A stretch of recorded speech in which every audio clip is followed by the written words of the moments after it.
बिस्मिल्लाहिर्रहमानिर्रहीम। नाज़रीन अस्सलाम वालेकुम। मैं हूं आपका मेज़बान साबिर शाकिर वफाकी दारुल हुकूमत इस्लामाबाद से कुछ ताज़ा तरीन इत्तलाआत और हम अपने आपसे शेयर करते हैं। इलेक्शन चोरी कैसे किया गया, इलेक्शन पे कैसे डाला गया और ये मैंडेट चोरों का टोला जो है ये मुसल्लत कैसे किया गया, इसके बारे में हर रोज़ कोई ना कोई नई कहानी, नया किस्सा और नई हकीकत सामने आ रही है। और अब लोग जो है वो बोल रहे हैं, मैदान में आके बोल रहे हैं, टीवी चैनल पे बैठ के बोल रहे हैं और जिस हद तक उनको कोई एक्सेस करता है वो बताते हैं कि ये सब कुछ कैसे हुआ।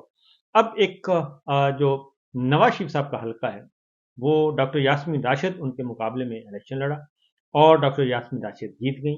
फॉर्म 45 के तहत वो फतह याब हैं, लेकिन फॉर्म 47 के तहत नवाज शरीफ साहब को जितवाया गया। फिर नवाज शरीफ साहब के हल्के के जो बैलेट पेपर्स हैं वो भी पकड़े गए, जो बाद में छपवाए जा रहे थे प्रिंटिंग प्रेस पे। हमारे कोलीग, हमारे दोस्त खरल साहब गए और उन्होंने रंगे हाथों पकड़ लिया। उसके बाद फिर अब कुछ और गवाहियां आ रही हैं और नवाज शरीफ साहब मानसरा से भी हार गए और लाहौर से भी हारे हुए हैं। तो डॉक्टर यास्मीन राशिद की 23,000 वोटों से वो जीती हुई थी। ये बता रहे हैं डॉक्टर यास्मीन राशिद के देवर और जो पोलिंग एजेंट थे साजिद नबी साहब, उनका इंटरव्यू किया है हबीब अकरम साहब ने। मैं ज़रा वो गुफ्तगू आपको सुनवाता हूँ, ज़रा सुनिए। आप भी ज़रा अंदाज़ा कीजिएगा कि किस तरीके से दबंगे दहल दिन की रोशनी में इलेक्शन पे डाका डाला गया। इसीलिए पूरी दुनिया जो है इनको मैंडेट थीव्स के नाम से याद कर रही है। सुनिए जी। कौन वो थे, क्यों वो कह रहे थे, कोई माई थॉट्स हैव नो टंग, मैं अब जुबान नहीं चलाऊंगा उस पर। अच्छा, जब आप गए रिटर्निंग ऑफिसर पे, 8 तारीख की बात हो रही है, 8 की रात जी, 8 की रात को शाम। तो रिटर्निंग ऑफिसर का आपका ऑफिस कहाँ था? रिटर्निंग ऑफिसर ये जी इरिगेशन का दफ्तर, he is additional secretary irrigation जो है सर। हाँ, तो इरिगेशन का दफ्तर। अच्छा, जब आप वहां गए तो आपको क्या उन्होंने कहा कि बैठे चाय चाय पिए, उन्होंने कहा कि जाए? नहीं जी नहीं, वहां नहीं, दरवाजे बंद थे। अच्छा, बड़े बड़े ये लोग वहां गार्ड खड़े थे, बड़े अंदर तो बहुत सारे वीगोस खड़े थे। अच्छा, डाले खड़े, डाले कह ले आप तो। अच्छा, डाले जरा मैं वीगो ही जानता हूँ ना, डाला जरा उर्फ आम में है ना। अच्छा जी, तो खासे लोग थे अंदर, लेकिन जो उनकी कंपाउंड थी। हाँ। तो मुझे एक ऐसा मेरा वजूद है और ऐसा है कि एक आदमी मुझे रोकने से पहले सोचता है कि पता नहीं कौन होगा। रोक आ जाता है, सोचता है कि कौन होगा। मैं भी दिन में सोचता हूँ कि ये सोचते ही रहे तो अच्छा। ठीक है ना। अच्छा, तो जब मैं अंदर गया, मेरे साथ एक और साहब भी थे, मैं उनको भी घसीट के ले गया। मैं कहा चलो यार, धक्के से तो निकलेंगे, दोनों धक्के से बाहर निकाल दिए गए। अच्छा, हाँ, उन्होंने कहा जाए जाए, कोई आपका काम नहीं है। हमने कहा भाई हमने कंसोलिडेशन, उन्होंने कहा जाए सर। नहीं, आपने बताया नहीं कि मैं इलेक्शन एजेंट। वो साहब कौन सुनता है? अच्छा, आपके मुखालिफ के इलेक्शन एजेंट वहां मौजूद थे, यानी नवाज शरीफ साहब के? जी, वहां कोई नहीं और था, एक दो बंदे और थे, लेकिन यू नो जिनके साथी कह रहे हो कि जी ये करना है तो वो हो या ना हो तो कोई फर्क नहीं। कहने का मतलब जाहिर है नवाज शरीफ साहब खुद तो नहीं थे, लेकिन मतलब जिनके साथी होंगे वहां पे वो कह रहे होंगे जी करना नहीं, कुछ भी नहीं। देखे और आपको निकाल दिया। देखे जी, जब इन्होंने हमारे आरओ को निकाल दिया तो उसके बाद हम तो वहां पे रह नहीं सकते थे ना, बिकॉज हमें ये समझ आ गई कि 3 घंटे से ये रिजल्ट आगे नहीं बढ़ रहा। वो रिजल्ट आगे इसलिए नहीं बढ़ रहा था कि वो साइन नहीं कर रहा था फॉर्म 47। जो आरओ था, रिटर्निंग ऑफिसर था, हेड्स ऑफ टू उसका जो है सर, वो साइन नहीं कर रहे थे कि साहब मैं वही साइन करूंगा जो ओरिजिनल होगा। ठीक, और ये फैब्रिकेटेड रिजल्ट था। फैब्रिकेटेड रिजल्ट में भी बहुत उल्टे सीधे काम। ये बताइए जरा, मुझे कुछ बताइए ना कि आपने जो आपके पास काफी पेपर्स आपने रखे हुए हैं, जरा मतलब आपने जो कंपैरिजन किया है वो जैसे आप बता रहे थे कि टोटल वही का वही। ये एक छोटा सा है जी,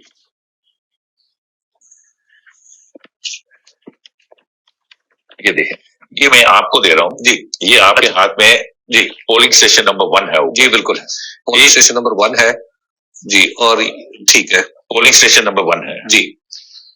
इस पे हाँ, हमारे पास तो पोलिंग स्टेशन नंबर 1 है। हाँ, आप इस पे वोट देख लें। अच्छा, अब इसमें यास्मीन राशिद साहिबा के 469, ठीक है, उधर भी 469 आपके पास है।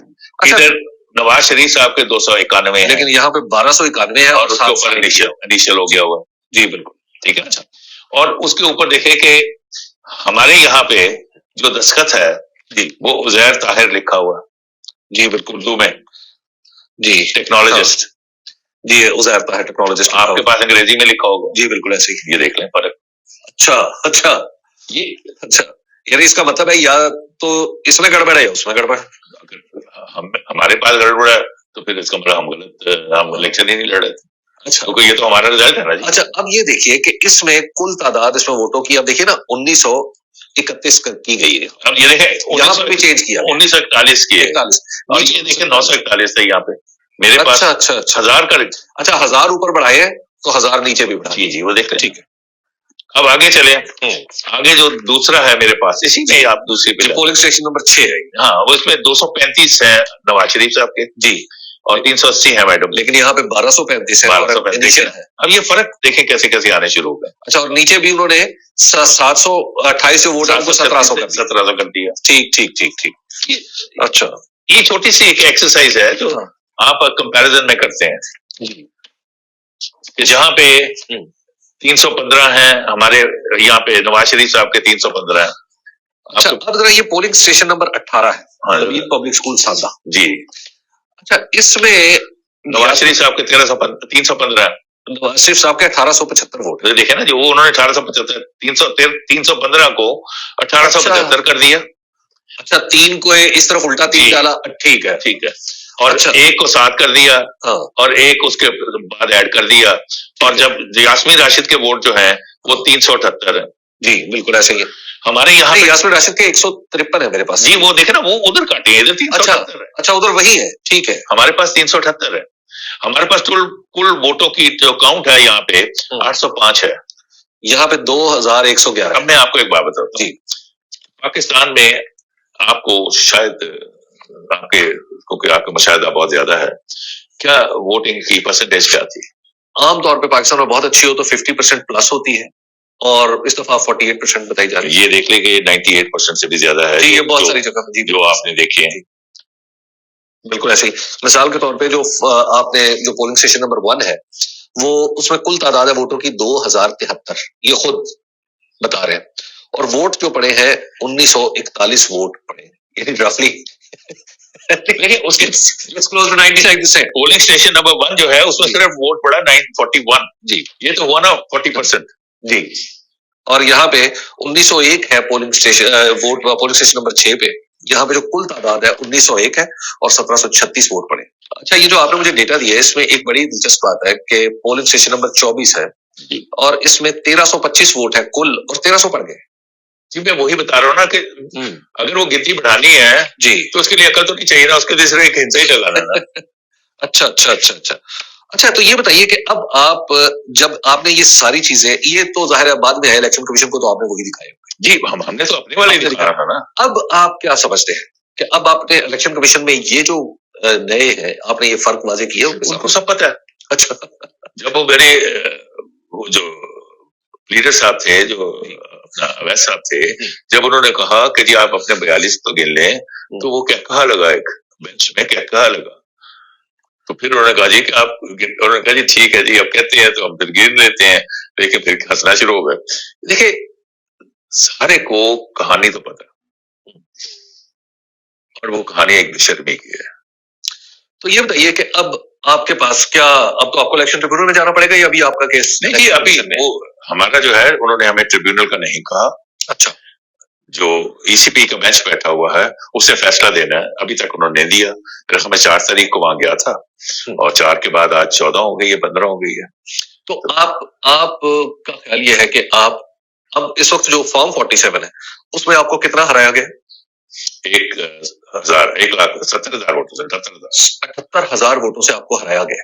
और आपके मुताबिक आपके वोट कितने बनते हैं फॉर्म 45 के मुताबिक? हमारे फॉर्म 45 के मुताबिक हमारे बनते हैं 1,15,000 और उनके बनते हैं 88,000। अच्छा, यानी 20-22 हजार का फर्क है। आप जीत रहे हैं वहां जी, हम जीत चुके हैं, यानी हम जीत चुके हुए हैं इलेक्शन। अच्छा, ये बताइए कि ऐसी कौन सी चीज है जो आपको लगता है कि जब आप अदालत में जाएंगे या इलेक्शन कमीशन के सामने आप रखें और फिर उनके पास कोई गुंजाइश ना रहे? वैसे तो ये भी काफी है। मैं सिर्फ यही कह सकता हूँ कि अगर तो वो, जब आप अदालत का नाम लेते हैं तो उसमें कानून जो है वो मैटर करता है, एक आदमी की सोच मैटर नहीं करती। यहाँ आदमी की सोच चल रही है, कानून पे कोई दस्तरस नहीं है किसी के, ये तो सोचों पे काम चल रहा है। आपका बहुत शुक्रिया साजिद नबी साहब, आपने हमें बताया कि क्या सूरत हाल आपके साथ पेश आई और क्या जो डिफरेंसेस हैं उनमें से कुछ हमने आपके सामने पेश किए और बहुत सारे वक्त के साथ साथ आप देखते भी रहेंगे। तो ये हल्का 130 की रुदाद है, जो कि उन्होंने डॉक्यूमेंट्स भी दिखा दिए, फॉर्म 45 भी दिखा दिए। तो मुझे भी पता है असगर जोया साहब के साथ क्या हुआ था, जो वहाँ के आरओ थे उनके साथ क्या हुआ, और ये जिस दफ्तर का जिक्र कर रहे हैं उसी दफ्तर में। और ऐसे हमारे गुमनाम हीरोज अभी हैं, सारे के सारे जो आरओस थे वो एक तरह के नहीं थे, और बहुत अच्छे आरओस भी थे जिन्होंने अपना ज़मीर नहीं बेचा। और बहुत सारे असिस्टेंट कमिश्नर्स हैं, बहुत सारे डिप्टी कमिश्नर्स हैं जिन्होंने इनकार कर दिया था, बहुत सारे प्रिजाइडिंग अफसर हैं जिन्होंने इनकार किया, असिस्टेंट प्रिजाइडिंग अफसरों ने इनकार किया कि हम कुछ भी नहीं चेंज करेंगे।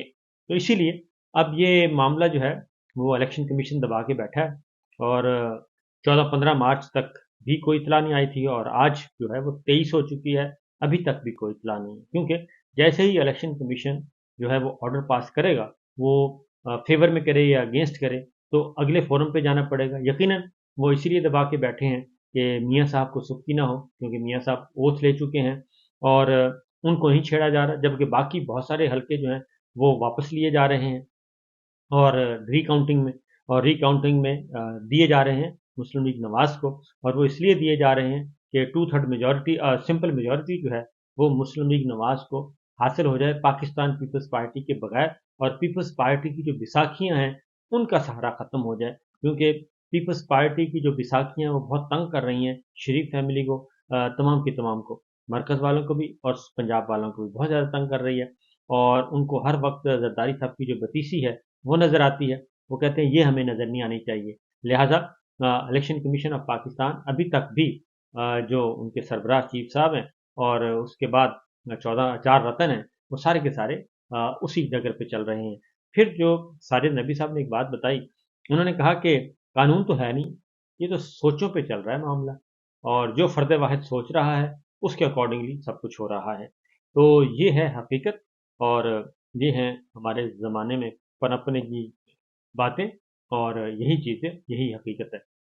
तो देखिए अब कब इंसाफ मिलता है पाकिस्तान के अवाम को, बल्कि पाकिस्तान को, क्योंकि पाकिस्तान को के साथ नाइंसाफ़ी करने वाले, पाकिस्तान के अवाम के साथ, पाकिस्तान के साथ जो नाइंसाफ़ी करने वाले हैं वो हमारे ही सोसाइटी में है और हमारे ही इदारों में बैठे हैं, और कोई बाहर से कोई नहीं आ रहा। पाकिस्तान को नुकसान बाहर से किसी ने नहीं आज तक पहुंचाया, अंदर से ही पहुंचाया है।